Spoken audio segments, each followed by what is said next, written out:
connaissais même pas le terme quand j'ai acheté la maison, et c'est quand j'ai fait venir les gens pour les fenêtres que quelqu'un a parlé de maison passive. Et puis il y avait la maison écologique, là, le magazine auquel j'étais abonné, qui expliquait des choses, et donc ça m'a beaucoup inspiré. Et comme c'était quand même sur 4 ans, j'ai eu le temps d'avancer dans mes réflexions.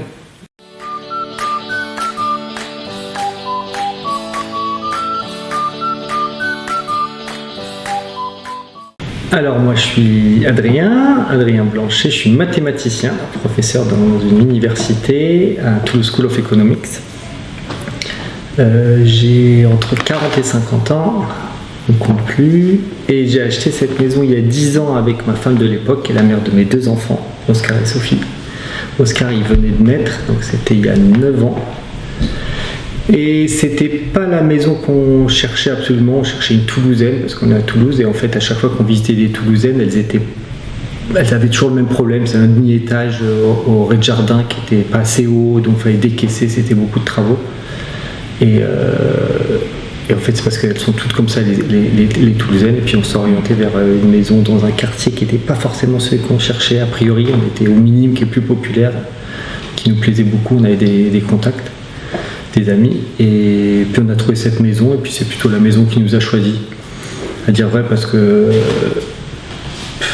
on l'a visitée sans être tellement motivé, et puis finalement on l'a trouvée pas si mal. Elle était à 550 000 €, et comme on n'était pas très motivé, on a dit bon d'accord pour 450 000, et ils ont dit oui. Et donc on n'avait pas de pression pour tout ce qui était négociation, parce que ça ne motivait pas tant que ça, et puis elle s'est accrochée, donc c'est la maison qui nous a choisis. Quelle est la spécificité de cette maison quand vous l'avez achetée ? Elle avait plusieurs caractéristiques. Oui, c'est effectivement une grande maison avec un grand jardin, il y a 750 mètres carrés de terrain. J'avais pas conscience à ce moment-là, mais c'était une belle surprise, que le sud est là et qu'elle est tournée vers le sud. Le jardin tout est vers le sud. Et c'est une maison qui faisait 280 mètres carrés à l'époque, maintenant elle en fait un peu plus, qui a été construite en 1954. Et c'était des négociants en meubles qui l'avaient, donc c'était une maison plutôt de qualité, faite par un architecte. Elle est assez particulière. Il y a une partie 2 étages et puis une partie 1 étage qui est un petit peu décalée, elle est un peu atypique. Et ça nous avait plu. Et il y avait un autre point qui m'intéressait, c'est qu'elle n'était pas jolie, au contraire justement des Toulousaines. À l'extérieur, c'était juste du crépi un peu moche. Et comme je voulais isoler par l'extérieur, c'était plutôt un atout pour la maison. C'est toujours un crève-cœur d'avoir une belle maison en briques et puis de la couvrir par même un barrage en bois, en zinc. Ça peut être aussi joli que ce soit, c'est quand même triste de couvrir la brique. Et l'avantage, c'est que vraiment cette maison, il n'y avait aucun problème à la couvrir. Et donc du coup, quand vous l'avez achetée, directement l'idée c'était de la rénover ? C'était de la rénover, mais pas de faire énormément de choses. C'était de refaire un peu ce qu'on fait dans une maison, refaire l'électricité. Il y avait un sol qui était en amiante, donc ça je voulais assainir la maison, enlever tout ce qui était en amiante. Il y avait un peu de laine de verre, enlever la laine de verre, assainir la maison, changer les fenêtres. C'était des fenêtres simple vitrage qui coupaient beaucoup la lumière avec des soubassements, et puis elles étaient assez étroites, donc je voulais mettre des grandes baies vitrées. Et puis c'est à peu près tout ce que je voulais faire dans la maison. Il y avait quand même cette idée aussi d'isoler par l'extérieur, mettre un poêle, et puis c'était à peu près tout au début. Et alors du coup, le projet a quand même changé de style, puisque la maison s'est agrandie, et puis il y a eu des installations un peu spécifiques, entre autres au niveau énergétique. Oui, donc après je me suis un peu enflammé, comme je fais de temps en temps, c'est que j'ai beaucoup étudié. J'ai mis longtemps pour faire les travaux, j'ai mis 4 ans en tout, parce que je n'avais pas beaucoup de temps pour le faire. Il y a les enfants qui étaient en bas âge et je voulais quand même passer du temps avec mes enfants, ça m'apportait plus que le reste. Et d'un autre côté, il fallait aussi avancer sur la maison parce que c'était pas confortable avant que les travaux soient finis. Et donc il y avait cet arbitrage à faire. Et la façon de le résoudre, c'est que j'ai demandé beaucoup d'aide.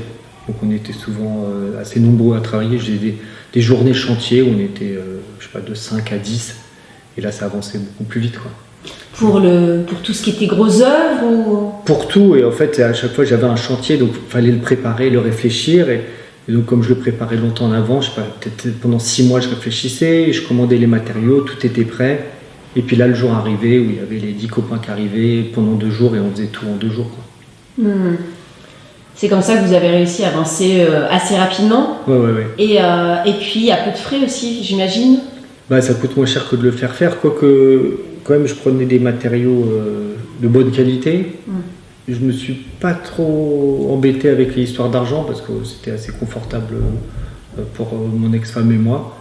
Et que de nouveau il y avait un arbitrage, je peux faire des choses qui sont moins chères mais ça me prend plus de temps et donc je me suis pas embêté avec les histoires d'argent. Ok, donc entre la maison du départ et celle de maintenant, il s'est passé quoi exactement? Est-ce que tu peux nous décrire un peu les différentes étapes? Ce qui s'est passé, c'est que j'ai réagi un peu à ce qui se présentait à moi. Ce qui se présentait à moi, là, typiquement, au début, j'avais pas en tête de faire une maison sans chauffage. Mais c'est en cassant le plafond que tout d'un coup, ça a arraché les tuyaux de chauffage. Je savais pas bosser les tuyaux en fer, c'était en acier. Et donc j'ai vu, tout d'un coup on m'a dit mais ça existe les maisons sans chauffage, donc je trouvais que c'était une super idée. Donc je suis passé, pour avoir une maison sans chauffage il faut plus d'isolation, une belle étanchéité à l'air, donc je me suis lancé dans cette direction, quoi. D'accord, donc c'est parti là-dessus à un moment, tu as découvert qu'on pouvait faire des maisons passives. C'était ça l'idée, hein? Ouais, je connaissais même pas le terme quand j'ai acheté la maison et c'est quand j'ai fait venir les gens pour les fenêtres que quelqu'un a parlé de maison passive et puis il y avait la maison écologique, là, le magazine auquel j'étais abonné qui expliquait des choses et donc ça m'a beaucoup inspiré et comme c'était quand même sur 4 ans, j'ai eu le temps d'avancer dans mes réflexions et souvent vraiment je faisais ça, c'est 6 mois de réflexion, de conception et puis après la réalisation et à chaque fois je recevais un nouveau numéro de la maison écologique. Ah mais ça c'est génial, je vais faire ça et donc de nouveau ça a un peu grossi, c'était beaucoup plus que ce que je comptais faire au début. Ah oui, donc au départ il n'y avait pas du tout l'idée de faire une rénovation écologique spécifique. Un peu écologique, je voulais pas mettre des matériaux qui n'étaient pas sains et qui me semblaient abîmer la nature. Mais oui, encore une fois, je savais pas qu'il c'était possible d'avoir une maison sans chauffage. Et tu consommes combien de stères de bois par hiver? Alors c'est difficile à mesurer parce que j'ai un copain élagueur, là, Olivier, acrobate des cimes, et c'est un copain qui a beaucoup de bois. Eux, pour le mettre dans des déchetteries, ça leur coûte de l'argent, donc il le met dans un champ, ça sèche, et puis tous les ans, on va ensemble en septembre. Là. Il dit voilà, ce tas et ce tas, ils sont prêts, on les coupe, on les fend, et donc j'ai beaucoup de bois, mais c'est du bois qui est pas bien standardisé, donc j'ai du mal à mesurer. Mais je dois être, je sais pas, peut-être 3-4 stères par an de bois et que du bois gratuit. Ouais. D'accord, bon ça c'est le petit plus, mais effectivement 3-4 stères de bois pour chauffer une maison comme ça, et il fait bon. Et il fait bon. Hein. Et il fait très bon. Ouais. Mais la plupart des apports énergétiques c'est le soleil, parce que là il y a 20 mètres carrés de fenêtres qui sont vers le sud. Et oui c'est ça, ouais. Donc dès qu'il y a un rayon de soleil, ce matin d'ailleurs il faisait peut-être 20, mais là il y a eu un tout petit peu de soleil, c'est pas une très belle journée, mais tout de suite ça chauffe la maison. D'accord, donc ça arrive à chauffer, et pareil pour l'étage ou... Oui, parce que ça diffuse, alors il y a une double flux qui fait que ça fait circuler les flux d'air, et puis de toute façon, comme elle est bien isolée, quand l'énergie rentre à l'intérieur, elle ne ressort pas facilement. Ouais. Et bien isoler une maison, ça a été quoi le gros travail de recherche et le gros travail de sélection de matériaux, de produits pour toi? À ce moment, il n'y avait pas encore la paille, on ne parlait pas beaucoup, enfin bien sûr la paille c'est immémorial, mais... il y avait deux choix en gros, c'était ouate de cellulose et fibres de bois. Et moi je me suis orienté vers la fibre de bois. Après, je savais pas comment, d'habitude c'est des panneaux de 60 cm et puis il faut les couper autour des fenêtres, etc. Et j'avais déjà essayé de faire ça dans la rénovation précédente, là quand j'avais isolé par l'intérieur, et j'arrivais jamais à couper. Je sais pas, j'ai essayé avec des couteaux à pain, des ciseaux. Je sais pas comment ça se coupe. Et donc là, je voulais pas ça. Donc j'ai pas fait comme ça. C'est tous les 60 cm sur la façade, j'ai mis des poutres en I là, de 20 cm. Et donc ça me fait des poutres tous les 60. Par-dessus, j'ai mis un pare-pluie que j'ai fermé avec des tasseaux. J'ai fermé entre les deux et ça fait des caissons de 3 mètres de haut, 60 cm de large. Et là, j'ai fait des trous dans le pare-pluie et j'ai soufflé. Et comme ça, même quand ça fait pas 60, ça fait 30, quand il y a les coins des fenêtres, tout ça, ça se remplit parce que j'ai insufflé de la fibre de bois. Ah, on peut l'insuffler aussi. Ouais, C'est pas que des panneaux. insuffler, c'est aller en vrac, et puis il y a une grosse machine, comme l'inverse d'un aspirateur, quoi, qui souffle et qui peut mettre un peu sous pression. Comme ce qu'ils font pour la boîte de cellulose. Oui, absolument. Oui, c'est la même machine. D'insuffler en vrac, là, c'est aussi moins cher que les panneaux. Donc c'était aussi des arguments, parce que la maison elle est quand même grande et que c'est quand même assez cher de tout isoler. Et en vrac, c'est plus facile. Je trouvais ça plus facile. Et je considérais ça plus facile, en tout cas, et moins cher. Et on n'a pas parlé beaucoup, mais en rampant là, j'ai mis de la ouate de cellulose pour le coup. Et de nouveau insufflé, quand j'ai refait la charpente, et donc là, je me suis débrouillé pour avoir des gros caissons. Et là, il y a 70 cm en rampant. Donc 70 cm, là, tu es tranquille. D'autant plus que la plupart de l'énergie, elle part par la toiture. C'est connu que dans une maison classique, il y a 30% qui part par la toiture, il y a que 10% par les fenêtres. Donc les gens, quand ils rénovent une maison, ils font les fenêtres, en fait, il faut isoler la toiture. Bon, ça commence à être connu. Ouais, les murs, c'est des très gros murs. C'est parce que c'est l'ancêtre des parpaings, là. C'est des parpaings avec... c'est très très gros, quoi. Et là, donc, il y a 20 cm avec peut-être 25 cm en gros de fibres de bois à l'extérieur, et puis par-dessus il fallait juste protéger le pare-pluie, donc j'ai mis un bardage en bois sur une grosse partie et puis un bardage en zinc sur l'autre. Ok, donc donc ça fait des murs très épais déjà, donc ça c'est une bonne technique pour garder la chaleur à l'intérieur, ou la fraîcheur. Ouais. Ça c'est important parce que c'est l'inertie, c'est ce qui donne l'inertie à la maison. Donc la maison elle change pas facilement de température parce qu'il y a en plus c'est des gros parpaings avec beaucoup d'inertie. Oui. Et on en reparlera peut-être, mais il y a la toiture végétalisée qui donne aussi de l'inertie à la maison. Et donc la maison elle change pas facilement de température. Donc il y a toute cette énorme masse, les sols, etc. Et à l'extérieur, isolé, et puis le pare-pluie qui fait en plus, il est collé en bas, il fait partout bien le tour des fenêtres, partout hyper bien collé, et puis il recouvre entièrement la maison. Donc elle est entièrement sous une bulle de pare-pluie. Et puis le pare-pluie, c'est nickel pour pas qu'il y ait d'entrée d'air. Je mets une agrafe pour le mettre sur un tasseau, je mets un petit scotch par-dessus, quoi. D'accord. Donc l'étanchéité à l'air en rénovation, c'est la partie qui est un peu technique, un peu difficile. Mais après, par contre, il n'y a pas du tout d'entrée d'air. Tous les murs ont été redoublés de 25 cm sur l'extérieur, donc toute la partie extérieure. Et après, l'autre partie, c'est quoi? C'est les huisseries, j'imagine. Oui, les huisseries. Donc les huisseries, c'était des huisseries que j'ai pas pu poser moi-même. Donc là, j'ai fait venir, je sais pas, peut-être une dizaine de commerciaux pour regarder les différentes fenêtres, avoir des idées de ce qui se faisait, ce qui était bien. Et puis finalement, je me suis orienté vers du triple vitrage. Là, les fenêtres, les baies vitrées, c'est des levantes coulissantes, donc c'est vraiment, il n'y a aucune perte d'étanchéité à l'air. Il y a moins de perte d'air que quand c'est des petits brosses. Là, souvent il y a des petites brosses. Là, c'est des levantes coulissantes. Bref, j'ai fait des choix de bonnes huisseries. Et puis en plus, on a eu un peu de chance pour les huisseries parce que pour changer toutes les fenêtres ici, c'était un devis, je peux parler des prix, c'était 25 000 €. Oui, ça doit être énorme parce que les fenêtres, les baies vitrées sont vraiment très épaisses. Ouais. Puis tout en triple vitrage, donc c'était 25 000 €, mais le gars il s'est planté dans la couleur. On avait demandé un gris clair, et c'est moi qui ai enlevé les anciennes fenêtres, donc il a dit, c'est des fenêtres qui viennent d'Autriche, là, c'est Finstral. Et il m'a dit, bon, le camion arrive demain d'Autriche, tu peux commencer à tomber les anciennes fenêtres. Donc j'ai commencé à enlever. Puis il m'a rappelé 2 heures plus tard, j'espère que tu n'as pas enlevé les huisseries, on a un problème.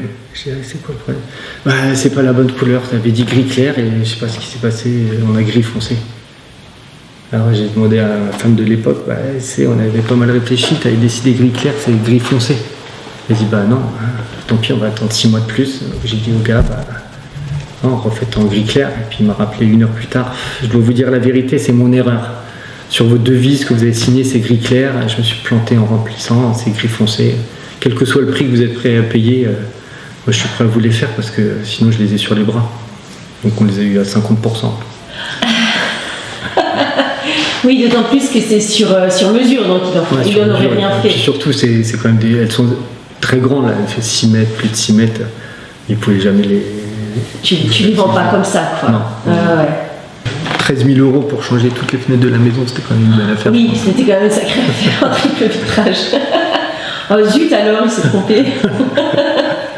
Et par contre, en été, pour me protéger des surchauffes en été, surtout à Toulouse, en septembre, c'est le plus critique parce qu'en septembre, il fait encore beau à Toulouse et le soleil il commence à être un peu plus bas. Il est un peu plus rare, oui, effectivement. Et donc, normalement, ce que tu fais, tu mets des débords de toiture, ça va être la hauteur de la fenêtre 2. Donc là, tu vois, la hauteur, la baie, c'est 250, donc je devrais avoir un débord de toiture de 125. Et ça me plaisait moyennement. Et en plus d'avoir un débord de toiture, c'est quelque chose qu'on ne peut pas vraiment changer. Donc s'il y a un été, je sais pas, il y a 2-3 ans, là, en août, il faisait pas chaud. Et donc dès que tu avais du soleil, tu avais plutôt envie que le soleil rentre. Et donc moi, j'ai plutôt quelque chose qui bouge. Donc c'est des BSO, ça s'appelle brise soleil orientable. C'est comme des stores vénitiens qui peuvent se baisser, qui sont à l'extérieur, là, et puis soit tu les fermes, soit tu les laisses horizontaux. Et les BSO, ça permet de... On voit toujours le jardin parce qu'ils sont horizontaux, et en même temps, ils sont horizontaux, mais ils ne laissent pas du tout rentrer le soleil en été, en tout cas. Et puis en hiver, je peux le baisser plus si j'ai des surchauffants en hiver, mais en général, il n'y a pas de surchauffe en hiver. Mais l'idée, c'est ça, c'est quand même avoir des baies vitrées au sud, parce que en été, le soleil est très haut, donc avec le débord de toiture, ça ne rentre pas. Et en hiver, il est très bas, et donc il rentre le plus possible, quoi. Oui, là, ça doit faire un mois que j'ai pas allumé le poêle. Là. D'accord. Ouais. Okay. Ouais, parce que là, il fait assez doux à Toulouse. Et en fait, quand est-ce que j'ai besoin de l'allumer? C'est quand c'est couvert. Une journée comme aujourd'hui, il fait pas très froid aujourd'hui, il doit faire 14, donc ça ira avec l'inertie. Il y a eu des beaux jours les derniers jours, donc ça ira. Mais une journée très froide, je sais pas, moins 5 degrés avec soleil, j'ai pas du tout besoin de chauffer. Parce que là, il fait 23-25 dans le salon avec les entrées de chaleur, du soleil. Et j'ai pas du tout besoin de chauffer. Par contre, ce qui est pas confortable pour moi, c'est quand il fait 5-6 degrés et couvert. Et là, il n'y a pas d'entrée de chaleur par le soleil. Et donc là, je mets le poêle. Bon, après, j'aime faire un feu, c'est aussi... Le feu, il est dans le salon, il est central. Puis on fait le feu, regarde les flammes, j'adore ça. J'adore faire un feu. Mais c'est vrai que c'est un peu de travail le soir et je ne le fais pas quand il y a des belles journées, même fraîches. Quoi. Oui, et tu n'as pas le besoin surtout. Il n'y a pas besoin. Ah ouais. Et est-ce que tu peux nous parler un peu de toute la partie électrique de la maison? Ouais. Est-ce qu'il y a eu toute une installation là-dessus aussi? Oui, donc l'électricité, j'ai tout refait. Et c'est parce que j'aime pas ne pas savoir où passent les fils. Donc en fait, quand je suis arrivé, il y avait 3 prises qui marchaient. On mettait des rallonges partout pour faire fonctionner. Et à un moment, je sais plus, quand je ponçais le parquet, je crois, ça fait sauter une des prises. Et puis il n'y avait plus que 2, et puis le chauffe-eau marchait plus. Voilà. Et je me suis dit, bon, je refais toute l'électricité. De toute façon, là, comme j'ai refait le sol, j'ai passé les fils électriques en dessous. Comme je savais qu'il fallait refaire les murs, j'ai passé les fils partout. Donc j'ai refait toute l'électricité et j'ai installé partout des prises RJ45 là, d'Ethernet pour pas avoir le Wi-Fi. Donc le Wi-Fi, on peut le mettre, on a une boîte Wi-Fi, mais partout il y a des prises RJ45, dans les toilettes. De toute façon, c'est la norme quand j'ai refait l'installation, la norme c'était d'avoir des prises partout. Ok, dans toutes les pièces, ouais, près des frigos, partout. Donc j'ai des prises partout dans les chambres, il y en a 2 par chambre. Comme ça, je peux entièrement me passer du Wi-Fi. Oui. Quel intérêt, du coup? C'est le Wi-Fi, c'est des ondes. On ne sait pas trop ce que ça fait. J'étais pas parfaitement rassuré, notamment dans les chambres des enfants. Donc dans les chambres des enfants, là où j'imaginais leur lit, je n'ai pas passé de fil électrique, de nouveau pour l'électromagnétisme. Et puis j'ai mis des prises partout. Donc principe de précaution, quoi. Parce que si on se rend compte que finalement le Wi-Fi ça fait plus chauffer le cerveau que de temps en temps, je peux m'en passer. Et puis ce que je te disais aussi tout à l'heure, c'est que c'est une maison, ça c'est un peu par hasard, mais on capte pas bien ici. Quand je dois la téléphoner, il faut que j'aille là-bas parce qu'ici on capte pas. Donc je sais pas comment ça se fait, mais elle est un peu protégée des ondes. On est quand même en ville, hein. Donc je sais pas où est l'antenne, mais j'avais regardé avant d'acheter où étaient les antennes. Notamment les 5G là. Et on capte pas bien. Okay. De nouveau, c'était pas anticipé, mais c'est rigolo. Je te dis, comme ça a mis très longtemps, j'ai fait en 4 ans. Tu vois, quand j'ai refait, le premier truc que j'ai refait, c'est le sol. C'est le premier gros chantier parce que c'était de l'amiante, j'ai enlevé l'amiante et j'ai fait ce parquet cloué là. Et donc j'ai dit, tiens, quitte à le refaire, je vais passer des gaines électriques. Et donc il y avait des gaines qui sortaient un peu partout. Et puis 2 ans plus tard, j'ai cassé un mur. Et puis j'ai dû refaire une partie du mur. J'ai dit je repasse des gaines là. Donc j'ai fait passer les gaines petit à petit. Et puis quand j'ai fini, j'ai pu peut-être par les chambres. Je dis tiens, je fais passer des gaines, j'en profite pour faire passer une gaine Ethernet, quoi. Donc c'est venu petit à petit, à force de lecture et de rencontres avec les gens qui me disaient c'est pas clair ces histoires d'ondes. Moi je suis quand même mathématicien, donc très scientifique. J'ai aussi, quand je travaille à l'école d'économie de Toulouse, j'ai aussi cette conscience que je crois vraiment à la science et puis au consensus scientifique, donc tout ça j'y tiens beaucoup, surtout on est une période où la science est un peu remise en question, notamment aux États-Unis. Donc j'y tiens à la science, donc je me penche pas sur n'importe quelle intuition que peuvent avoir des gens. Mais par contre, je me méfie un peu aussi du pouvoir que peuvent avoir des grosses boîtes pour essayer de pas trop faire savoir des choses qui les embêtent. Donc je garde tout ça en tête. Je suis scientifique et j'ai la conscience du lobbying de grosses boîtes. Donc ça donne en conclusion le principe de précaution, tout simplement. Un principe de précaution. Si on peut faire autrement, surtout quand on fait de la rénovation, de la construction, on fait autrement. Ouais. Ok. Bien, si je peux poser une question. Donc les enfants, ils ont, je sais pas, des tablettes ou des portables, ils se branchent au réseau. Les enfants, ils n'ont pas de tablette et pas de téléphone. D'accord, mais toi. Ouais. D'accord, après, je ne sais pas que c'est possible, mais. Ouais. Si, il faut juste le câble Ethernet. C'est ça, il faut un petit câble Ethernet. Après, c'est prêt, quoi. Sur mon téléphone, sur mon ordinateur, c'est sur l'ordinateur où je branche le câble. Sur le téléphone, de temps en temps, pendant la journée, j'ai aussi le Wi-Fi, donc je peux allumer le Wi-Fi, mais de nouveau avec la domotique, je l'éteins à 20h, et donc il est là juste de 18h à 20h. Je limite, mais il est là, quoi. Il est là, si on se rend compte que finalement, il y a vraiment un problème avec les ondes. Au niveau énergétique, donc tu es totalement autonome, tu es raccordé.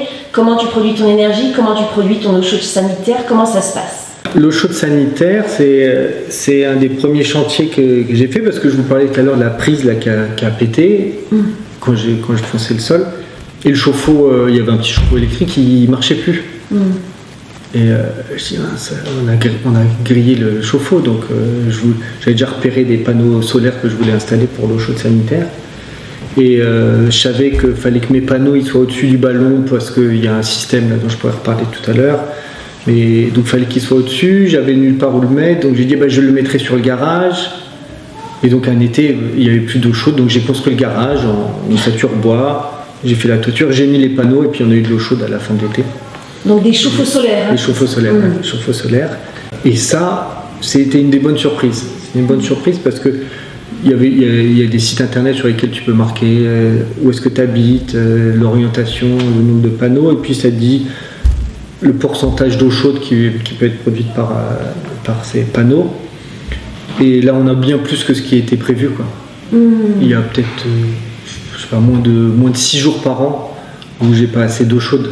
Donc il y a peut-être 2-3 jours en janvier, 2-3 jours en décembre dans lesquels je manque d'eau chaude, et puis là j'ai un poêle à peler à ce moment-là pour venir chauffer l'eau. On est 3, on se douche assez rapidement, on se douche tous les jours, mais je sais pas, on gâche pas l'eau. Et donc ça c'est suffisant. Pour le photovoltaïque, c'est vraiment quelque chose que j'ai fait à la toute fin. J'avais pas de photovoltaïque et c'est juste là, c'était un chantier que j'ai fait peut-être il y a 2 ans, c'est quand j'ai fait la mare à l'extérieur. J'ai branché la pompe là, je te disais que avec la domotique, je peux regarder les consommations que j'ai en instantané, donc en général sur la maison. Je suis à 300 Wh en gros, dont 200 pour juste la VMC double flux. Et là je branche la pompe pour faire circuler l'eau de la mare naturelle. Là. 2300 tout d'un coup, parce que c'est une pompe 2000 watts. Je peux pas faire ça. Je peux pas avoir 2000 watts juste pour aller faire circuler de l'eau pour que les enfants aillent se baigner. Et donc j'ai mis des panneaux photovoltaïques que j'ai installés moi-même, et pour le coup c'était hyper simple. Tu les poses, tu les clips, tu branches une prise et puis c'est fini. Et donc j'ai installé ça, mais ça j'ai installé ça il y a 2 ans. Et en fait, ça produit. Donc maintenant, j'ai éteint la pompe à 2000 watts et ça produit la plupart de l'électricité de la maison dès qu'il y a du soleil. Et après, ce dont on parlait tout à l'heure, c'est. Je suis dans. La boîte, c'est. Comment ça s'appelle? Solar Energy, Urban Solar Energy. C'est une boîte à Lyon, là. Ils ont un système de batterie virtuelle. J'auto-consomme la plupart de ce que je peux, avec la domotique pour mettre les choses en route quand il y a pas mal de production d'électricité. Donc la maison repère quand il y a une grosse production et tu peux programmer dans ce cas-là en fonction de la production, en fonction de l'ensoleillement, facile, le démarrage des machines. C'est ça, la domotique, elle regarde quelle est la production d'électricité. Et puis, je programme en disant quand la production est au-delà de 700, tu lances la machine. Quand elle est au-delà de temps, tu lances le truc. La pompe, si c'est au-delà de 2000, tu peux lancer la pompe de piscine. Et puis voilà. D'accord. Ouais. Ah oui. C'est simple, tu connais un petit peu. Bon, dès que tu as un esprit un peu scientifique, c'est facile, quoi. C'est fait de façon assez simple. J'auto-consomme au maximum et ce qui est en surplus, j'ai une batterie virtuelle, ils appellent ça. C'est-à-dire que l'électricité est remise dans le réseau et puis je peux le racheter quand je peux racheter l'énergie du. Enfin, je rachète pas l'énergie du réseau. Il y a marqué combien j'ai injecté d'énergie dans le réseau et je peux le reprendre quand je veux avec un petit coût de transport. Donc au final, t'es pas autonome, mais c'est beaucoup plus économique. Et tu parlais aussi de l'écologie, de ne pas avoir de batteries qui peuvent ne plus fonctionner. Oui, absolument. Et donc parce qu'après, pour passer complètement autonome, c'est possible, mais effectivement, on rentre dans un schéma un peu plus compliqué parce qu'il faut des batteries pour stocker l'énergie, pour pouvoir avoir de l'énergie quand il n'y a pas de soleil. Des batteries à stocker, à recycler, c'est un coût économique beaucoup plus important et un coût écologique qui est aussi très important. Et il me semblait que c'était pas intéressant. Après, c'est une option, quoi. Si un jour j'en ai marre d'être raccordé à des réseaux, je peux le faire. C'est pas très compliqué. Oui. Mais c'est un coût que j'ai pas souhaité prendre en charge pour le moment. Et après, c'est vrai que quand on regarde, parce que j'ai une très faible consommation, aussi bien d'électricité que d'eau, et donc dans ma facture, 80%, je sais pas, il faudrait que je vérifie, mais 80% c'est l'abonnement. Oui. Donc c'est vrai que la question se pose de se déconnecter du réseau, mais pour l'instant c'est un choix que je trouve pas intéressant. Alors comment ça se fait qu'il y ait si peu de consommation d'eau et d'électricité? C'est quoi tes astuces? L'électricité, tu vois, par exemple, le réfrigérateur, c'est quelque chose qui n'est pas très connu, mais moi je m'étais renseigné, quand tu as un réfrigérateur avec un petit congélateur, là, même une petite boîte en haut, là, c'est 80% de la consommation de l'appareil électroménager. Donc moi j'ai pas de congélateur, j'ai juste un frigo. Après, il n'y a rien qui consomme, quoi. Ici il y a la double flux. Bon, la double flux ça consomme pas mal d'électricité, mais ça permet d'éviter des pertes de calories. De toute façon, dans une maison aussi bien isolée, tu es obligé de faire une circulation d'air. Absolument, ouais. Parce qu'en fait, il n'y a pas de courant d'air, donc il n'y a pas de possibilité de réguler le... Oui, absolument. Il n'y a pas du tout d'entrée d'air. Il n'y a pas d'entrée d'air en haut des fenêtres. Et donc, c'est toute l'humidité qu'on émet et le CO2 qu'on émet, il faut l'extraire. Donc là, il y a la double flux, et ça extrait cet air pour le mettre dehors. Et ça fait rentrer de l'air neuf à l'intérieur. Mais il y a un échange de calories qui se fait au moment où l'air à l'extérieur rentre. Et donc comme ça, il y a moins de perte de calories. Et après, j'ai quoi d'autre comme consommation? Je sais pas, il n'y a pas grand-chose. Les machines, je te dis, les machines, aussi bien le lave-linge que le lave-vaisselle, je les mets quand il y a du soleil. Et puis de toute façon, l'eau chaude pour ces deux appareils, c'est l'eau chaude des panneaux solaires, c'est branché sur l'eau chaude des panneaux solaires. D'accord, tu as déjà l'eau chaude sanitaire qui arrive, oui, donc il n'y a plus grand-chose parce que la grosse consommation électrique pour les machines, c'est le chauffage de l'eau. Ouais. Mais tu vois, j'ai pas à chauffer l'eau, j'ai pas à chauffer l'eau pour les douches, j'ai pas à chauffer l'eau pour les machines. Il n'y a pas grand-chose, quoi, finalement, comme consommation. Et pour l'eau, j'ai fait le calcul récemment, là, l'été dernier, et en fait, je consomme très peu d'eau. Je sais plus. C'était assez ridicule, je pourrais te retrouver les chiffres, mais c'est beaucoup moins que la plupart des gens, quoi. Mais je sais pas trop pourquoi, je sais pas comment les gens font pour consommer tant d'eau. On se douche tous les jours quand même. Mais on est habitué à faire des douches assez rapides, d'éteindre l'eau. Mais ça me semble normal, quoi. Mais je sais pas où on peut utiliser de l'eau. Je sais pas où part l'eau d'habitude, mais nous on consomme, je sais pas, 3 fois moins d'eau qu'un ménage moyen, quoi. Bon, les toilettes sèches, quand même. Il y a les toilettes j'ai vu sèches. les toilettes sèches, c'était énorme. Ça économisait beaucoup. Ouais. Oui, effectivement, j'ai des toilettes sèches. Donc ça économise de l'eau et puis surtout ça réutilise tous ces magnifiques produits là après 2 ans de compostage pour le potager. Donc toilettes sèches, ça sauve un peu d'eau, mais mieux que ça. Et puis peut-être qu'ils arrosent leur jardin ou ils lavent leur voiture, je sais pas. En tout cas, je lave pas la voiture. Il n'y a pas eu de projet de récupération d'eau? Si, j'ai une grosse cuve enterrée, une 3000 litres. Pour la maison, pour le jardin? Donc c'était pour tout, j'ai une grosse cuve enterrée, 3000 litres, et j'ai les réseaux qui rentrent dans la maison parce que j'ai aussi des toilettes à eau en bas, là, parce que la maison elle est louée pour des stages de temps en temps, et il y a des gens qui ne sont pas confortables avec les toilettes sèches. Donc j'ai aussi des toilettes à eau qu'utilisent ces gens-là, enfin les gens qui viennent au stage. Donc l'eau de la cuve sert à ça, et puis aussi pour le lave-linge. Le lave-linge, c'est de l'eau plus douce, qui n'a pas besoin d'adoucissant comme ça. Bon, il y a peut-être de ça aussi qui fait que vous ne consommez pas beaucoup. Oui. Comme j'ai eu le temps de maturer le projet, quand j'ai refait les salles de bain, ça arrivait assez tard dans le processus, et j'ai fait en sorte que toutes les eaux de la salle de bain, et puis aussi de l'évier, du lave-linge, de toutes les eaux grises et toutes les eaux sales qui sortent de la maison en dehors des eaux vannes qui sont les eaux des toilettes. Donc encore une fois, j'ai les toilettes sèches, donc moi j'ai pas d'eau vanne normalement. Donc, toutes les autres eaux, elles arrivent dans une cuve de 50 litres qui est dans le vide sanitaire, dans une cuve qui a ça de hauteur, et quand la cuve elle est pleine, il y a un vide-cave qui automatiquement avec un flotteur vide l'eau et l'envoie directement sur les potagers. Parce que sur le garage dont j'ai parlé tout à l'heure et puis sur la cuisine d'été que j'ai faite l'année dernière avec Cécile, j'ai végétalisé pour faire un potager. Donc là l'idée c'est qu'il y a un EPDM qui fait l'étanchéité à l'eau. Ensuite j'ai mis des gravats pour drainer, par-dessus un géotextile et puis 40 cm de terre. Et ça c'est de la terre que j'alimente, c'est un peu hors sol, mais je l'alimente autant que je peux. Donc il y a Olivier, un copain qui me donne du mulch, donc le broyat, le mulch de BRF, bois ramé à fragmenter. C'est ça, donc il m'en apporte régulièrement, je monte ça là-haut. Il y a le compost des toilettes sèches, après 2 ans le compost des toilettes sèches je le mets aussi là-haut.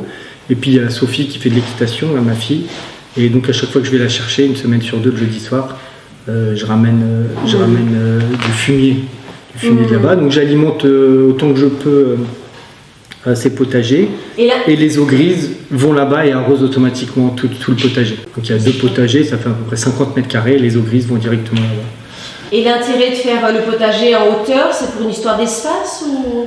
Alors il y a plusieurs intérêts, c'est effectivement l'espace, il y a quand même pas mal de terrain. Il y a pas mal de terrain ici, mais tout est assez ombragé. Parce que j'ai planté des arbres fruitiers, et partout c'est assez ombragé. Et donc finalement, il n'y avait plus d'endroits ensoleillés pour mettre le potager. Et ces 2 endroits qui s'y prêtaient bien. Et puis en plus, j'avais besoin d'un garage. La cuisine d'été, elle sert aussi de salle d'attente pour Cécile qui est thérapeute ici. Et donc il y avait besoin de ces éléments, et ils ont des toitures, donc autant mettre quelque chose d'intéressant dessus. C'est pas très haut, j'ai une échelle qui monte, après à terme je mettrai un escalier en bois, mais ça fait 1,50 m peut-être à monter. Et puis après on accède là-haut, et puis c'est rigolo, c'est juste en bas de la cité derrière, et puis les gens ils me voient bêcher, semer, mais qu'est-ce que vous faites là? Puis il y a des tomates qui poussent, je mets courgettes, tomates, potimarron, enfin normal quoi, comme sur un potager, donc il y a 50 mètres carrés de potager à peu près. Après c'est logique, ça paraît logique en ville d'utiliser aussi les toitures parce qu'il y en a beaucoup, et qu'il y a peu d'espace végétalisé finalement. Donc autant utiliser les toitures. Et l'autre toiture, c'est la toiture de la maison. Pour le coup, la maison elle avait des pannes, c'est la partie de la charpente, les grosses qui sont perpendiculaires à la pente là. Et celles-ci, elles étaient assez costauds, mais pas pour recevoir énormément de terre. Donc je suis reparti des pannes et j'ai refait tous les chevrons, toute la charpente dans l'autre sens, de nouveau avec mon copain Olivier. Et au-dessus, j'ai mis de l'OSB, le PDM, toujours cette bâche en caoutchouc qui fait l'étanchéité. Et là, j'ai mis 7 cm de terre là-haut. Donc 7 cm de terre. Et là, c'est un autre concept, c'est de la mauvaise terre. Donc Chabi, quand il a creusé la piscine, il a pris la terre du dessus qui est bonne et celle-ci il l'a mise de côté pour la mettre sur le potager. Et la terre du dessous, notamment à 1,50 m de profondeur, qui est vraiment de la terre mauvaise, celle-ci il l'a mise sur le garage. Et ensuite on a fait un chantier à 10 là, pour monter. On a quand même monté 10 tonnes de terre. 10 tonnes de terre sur le toit. Donc elle était 10, c'était rigolo. Chabi montait sur le garage avec la pelleteuse. Là-haut, il y en avait 2 qui pelletaient sur une brouette qui était sur la toiture. Il y avait quelqu'un au fêtage qui accrochait une corde à la brouette qui tirait pendant qu'un autre la poussait. On était, je sais, en une après-midi, on a monté les 10 tonnes de terre. Mais c'est de la mauvaise terre, parce que là, dans l'idée sur ces toitures-là, c'est pas une toiture où je veux mettre un potager. Et si la terre est trop riche, il va y avoir plein d'herbes qui va pousser. Et donc, c'est un peu pénible, il faut s'en occuper, il peut y avoir même des petits arbustes. Donc là, c'est de la terre de mauvaise qualité sur laquelle il n'y a que des sédums qui poussent, ces plantes grasses qu'on voit sur le long de l'autoroute. Donc dès que je peux, dès que je passe en dessous d'une autoroute, souvent il y a des endroits où on peut trouver un peu des sédums. Donc je les prends et puis après je les jette un peu là-haut et puis ça essaime et puis petit à petit ça essaime et là il commence à y avoir pas mal de sédums sur la toiture là-haut. Et l'intérêt de ça, c'est esthétiquement, Jenny, la mère de mes enfants, elle n'aimait pas les tuiles. Et donc, il fallait que je trouve une autre solution. Et quand ça est apparu dans la maison écologique, j'ai dit, c'est génial, j'ai envie de ça. Donc, c'est sympa. Esthétiquement, je trouve que c'est sympa, c'est rigolo. Et puis, ça fait réfléchir les gens qui passent. On peut végétaliser une toiture. Puis après, c'est absurde de ne pas avoir une toiture végétalisée. Là-haut, il y a des insectes, il y a les oiseaux qui se mettent, il y a un peu de biodiversité quand même. Et il y a un peu d'inertie aussi, non, avec les 7 cm. Et effectivement, et ça c'est un autre aspect important, c'est l'inertie pour la maison. Après, bon, c'était quelque chose que je voulais avoir, l'inertie de la maison, avec les murs qui sont énormes, le béton qu'il y a partout ici sur les sols, là. Oui. Finalement, il n'y avait pas besoin de beaucoup plus d'inertie. Et d'autant plus que, comme je le disais tout à l'heure, il y a 70 cm d'isolant. Donc en fait, il y a 7 cm d'inertie, 70 cm d'isolant. Je ne sais même pas ce que ça apporte vraiment. Donc en hiver, c'est connu que ça apporte pas grand-chose. Parce qu'en hiver, la terre elle est saturée en eau. Et donc finalement, c'est la même température que l'extérieur. Mais par contre, en été, ça a quand même un intérêt, quoi. C'est connu que ça a un intérêt. Bon, moi, je te dis que là, je suis tellement isolé que je ne sais pas si c'est nécessaire. Mais dans le sable, on voit, quand sur la plage, tu marches, c'est très chaud, mais dès que tu mets les pieds 5 cm sous le sol, c'est beaucoup moins chaud. Et donc, c'est sûr que ma toiture, elle est moins chaude qu'une autre toiture. Puis il y a l'évapotranspiration aussi. Les végétaux qu'il y a là-haut, ils transpirent et puis ça rafraîchit l'air. Et donc, le dernier point dont on n'a pas parlé beaucoup, c'est l'histoire de la mare dont j'ai parlé. Donc, la mare, ça me plaisait d'avoir de l'eau visible. Donc au début, je voulais juste faire une lagune avec des plantes, ça me plaisait d'avoir des lotus. Et puis c'est comme tout. Comme j'y réfléchi 6 mois, que j'ai lu plein de choses, j'ai discuté, je me suis enflammé après. Donc au début, ça devait être une petite mare avec... Puis après, il faut que ça circule. Bon, je vais faire une petite circulation, ça va être joli avec une petite cascade. Et puis après, ça s'est transformé en un machin immense, quoi. Il y a une lagune, il y a la cascade. Et puis il y a une partie nage, quoi. Ça fait 9 mètres sur 4, 1m30 de profondeur. Et les enfants s'y sont baignés beaucoup. Après, j'ai jamais réussi à avoir de l'eau vraiment claire. Et quand je me suis engagé dans cette direction, je me suis fait aider par un gars du Gers, là, avec qui ça s'est pas très bien passé. Je trouve qu'il m'a pas très bien orienté. Parce que au début, ça devait être la lagune avec l'eau qui circule. Il m'a dit, ah non, à Toulouse, ça marche pas bien, ça. Il te faut un ballon, un shark bed, là, c'est des petites billes sur lesquelles les bactéries se fixent. Et l'eau passe par les bactéries, donc ça filtre et puis ça chope les mauvaises bactéries qui sont en suspension. Okay. Donc je dis, mais ça va, je prends bien. Mais après, il a fallu cette pompe à 2000 watts dont j'ai déjà parlé, qui me semble une aberration écologique. Il faut remettre de l'eau parce qu'il faut que ce soit toujours au niveau des skimmers. Donc, remettre de l'eau potable en août dans une piscine, c'est pas vraiment mon idée, quoi. Donc finalement, du coup, ça s'est transformé en retenue d'eau. Ouais, donc c'est ça. J'ai décidé de ça assez récemment, il y a peut-être 6 mois, que juste je vais mettre de nouveau un géotextile, des lotus, des plantes, et puis ce sera de la lagune.